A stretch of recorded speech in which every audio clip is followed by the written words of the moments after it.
Well, in case you haven't heard, former Arkansas Senator and Governor Dale Bumpers has passed away at the age of 90. He was a true political legend in Arkansas and national politics. KATV's Scott Inman reports.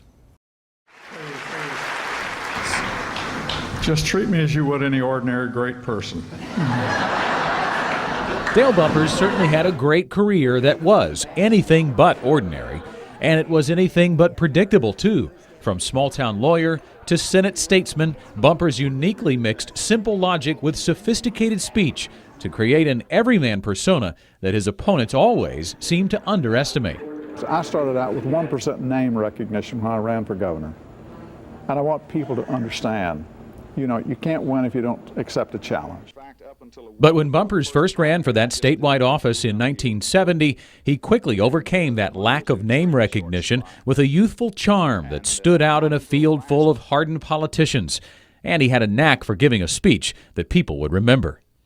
If democracy is to work, every man who cares not only has the right, but the responsibility of accepting the challenge and making it work. I accept the challenge, and I will seek the office of governor of this state.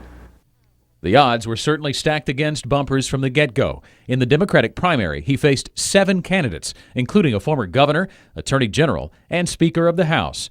He knocked off former Governor Orville Faubus in a runoff, and then with significantly less money, handily beat Republican incumbent Winthrop Rockefeller with 62% of the vote. He won re-election in 1972. In just 2 terms, Governor Bumpers led the charge to reorganize state government, raise income taxes for teachers' salaries, started the Consumer Protection Division in the Attorney General's office, and expanded the state park system.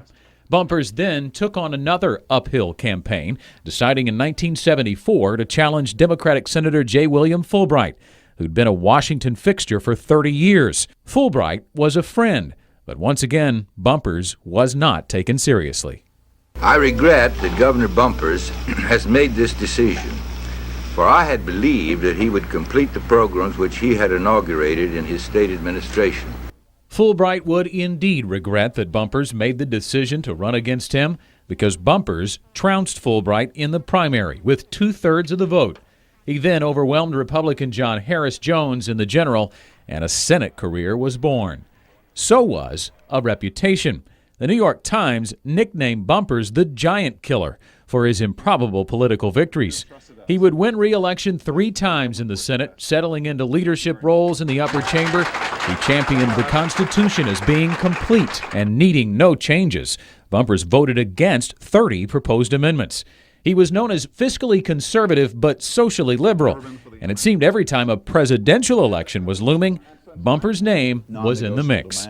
Just 2 years after his Senate win, Bumpers was being mentioned as a presidential candidate. For the next 4 elections, 1976, 1980, 1984, and 1988, Bumpers would flirt with a run. In 2 short years of this administration, we have seen an outright betrayal of everything we value. But he never threw his hat into the ring. It's all the more difficult because every fiber of my body, every emotion I've had says to do it. Bumpers also reportedly turned down vice presidential offers. By the time an Arkansan did run for the White House, it wasn't Bumpers, but one of his protégés. Even though Bumpers never ran for the Oval Office, he would have the ear of the man who did for 8 years. It was irreplaceable. Having somebody that's been with you since you were wet behind the ears, that will both be honest with you and will always do it from a caring perspective, is something everybody needs. I wish every president had that. But Bumpers would leave office before the president. In 1997, instead of running for a 5th term in the Senate, Bumpers emotionally called it quits. At the end of a political career that in 1998 will have spanned 28 years, I will retire from the political arena. Give me a minute.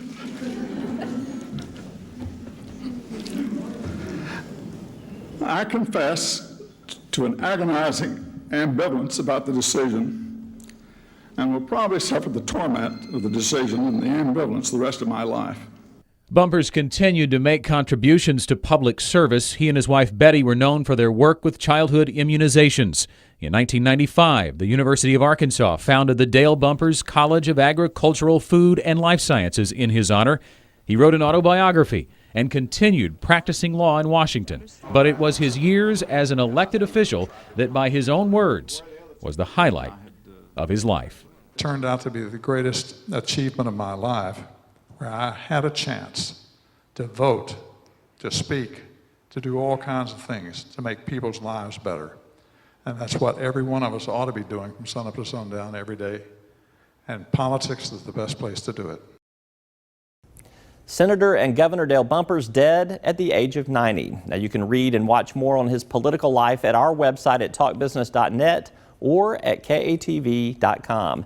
And we'll have an extensive discussion of his life and times on next week's program.